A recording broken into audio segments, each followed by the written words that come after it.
I was always an overweight child. I was never really accepted by a crowd. People always looked at me like I was just this low mass of a human being, and it made me feel like I wasn't supposed to be part of anything.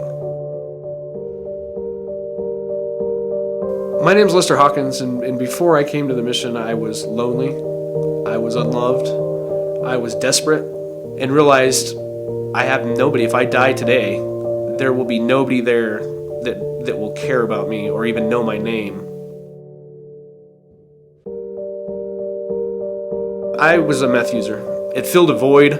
I always felt like I wasn't loved, and I had this emptiness feeling, and I thought, if I can just get married or have kids, that'll fill it, and that never happened. So when I was introduced to meth, that whole loneliness feeling went away because it gave me that euphoria of being loved. The way that the chemicals work in your body, it makes you feel like you have that euphoric love.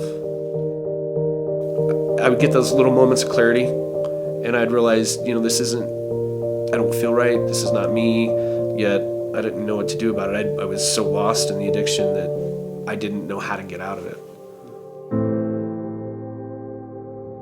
I knew of the rescue mission. I didn't know what it entailed, but I knew I needed to get at least there. And that could be my foot in the door to something else.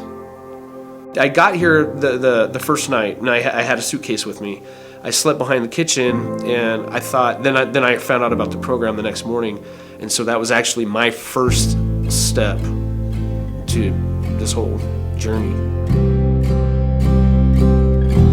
When I first came into the program, it didn't take long to get that sense of community. It wasn't by the end of the first day, all 40 guys in the house had come up to me, shook my hand, gave me a hug, and it wasn't even long after that I found out they were more than friends, they become your brothers. I felt like I fit in from the first day. They assigned me to a counselor, and they want to help you transform your issues from the roots, not just you're a drug addict, you stop for a while and you're going to be okay. And I was starting to have to face childhood situations in all those times where I felt like I wasn't good enough, and people had fed that into me. And it was a process. It took months. But the biggest fulfillment that I've gotten is knowing how God feels about me, knowing that I'm an heir to the kingdom of heaven because of what God and Jesus Christ has done for me. And so even if I don't meet that perfect woman, or if I don't come out of here with any friends, knowing that God loves me that much is enough. There's no way I could even be a fraction of who I am today if I hadn't walked through those doors. It saved my life in more than one way.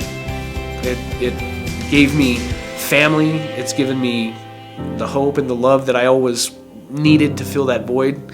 And I couldn't imagine life without walking through those doors, where I would still be today.